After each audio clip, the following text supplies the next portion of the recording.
사랑의 메아리. 시애틀 중앙교회 전인성 목사입니다. 사랑의 메아리 애청자 여러분 안녕하십니까? 오늘은 인자가 많은 고난을 받고 라는 제목으로 마가복음 8장 31절부터 33절을 중심으로 말씀을 드리겠습니다. 먼저 본문의 말씀을 읽어드립니다. 인자가 많은 고난을 받고 장로들과 대제사장들과 서기관들에게 버림받아 죽임을 당하고 사흘 만에 살아나야 할 것을 비로소 저희에게 가르치시되 드러내놓고 이 말씀을 하시니 베드로가 예수를 붙들고 가나매 예수께서 돌이켜사 지아들을 보시며 베드로를 꾸짖어 가라사대 사단아 내 뒤로 물러가라 내가 하나님의 일을 생각지 아니하고 도리어 사람의 일을 생각하는도다 하시고. 어제 드린 말씀을 보면 예수님께서 매우 중요한 두 가지 질문을 하셨습니다. 사람들은 나를 누구라 하느냐?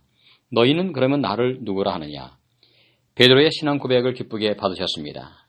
주님은 그리스도이십니다. 이어서 같은 자리에서 이 말씀을 하셨을 것으로 이해가 됩니다. 예수님은 자신이 메시아로서 이 땅에 온 것이 사실이지만 세상 사람들이 바라는 이 땅에서 원수를 공격하고 이스라엘 나라를 강력한 나라로 세우는 정치적인 메시아가 아님을 말씀했습니다.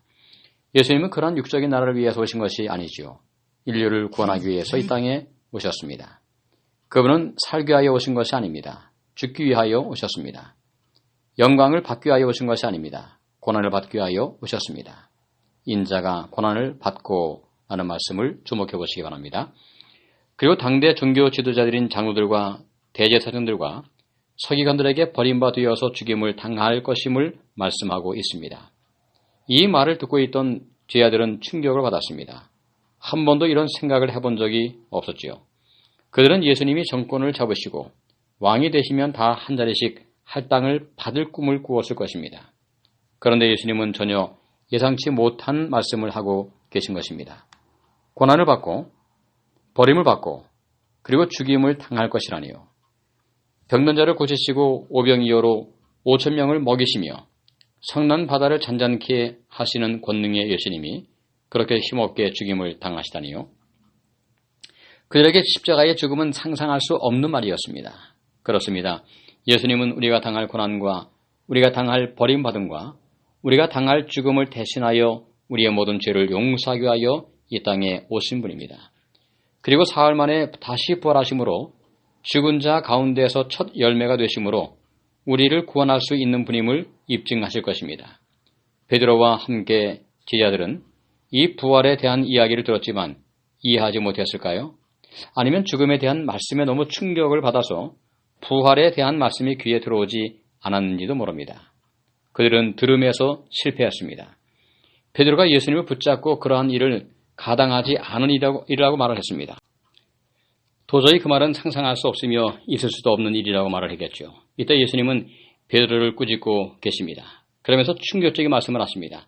사단아 물러가라 내가 하나님의 일을 생각하지 않고 사람의 일을 생각한다고 책망을 하십니다. 지금 예수님은 베드로를 사단이라고 부른 것은 아니죠. 지금 베드로 뒤에서 베드로의 마음에 영적인 것을 보지 못하고 육적인 것을 보도록 베드로에게 역사하고 있는 사단을 책망하고 있는 것입니다. 동시에 베드로는 자신도 모르게 사단의 대리인자 역할을 하고 있는 것이죠. 예수님의 십자가의 사역과 부활의 사건을 부정하는 것은 하나님의 일을 알지 못하는 것입니다. 십자가와 부활이 예수님의 복음의 핵심인 것을 다시 한번 기억할 수 있게 되기를 바랍니다. 오늘도 하나님의 은혜 가운데서 우리를 위하여 돌아가신 예수 그리스도의 은혜와 또한 우리를 다시 살리기 위해서 친히 부활의 첫 열매가 되신 예수 그리스도의 은혜를 마음속에 기억하시는 귀한 하루가 되시기를 간절히 바랍니다. 감사합니다.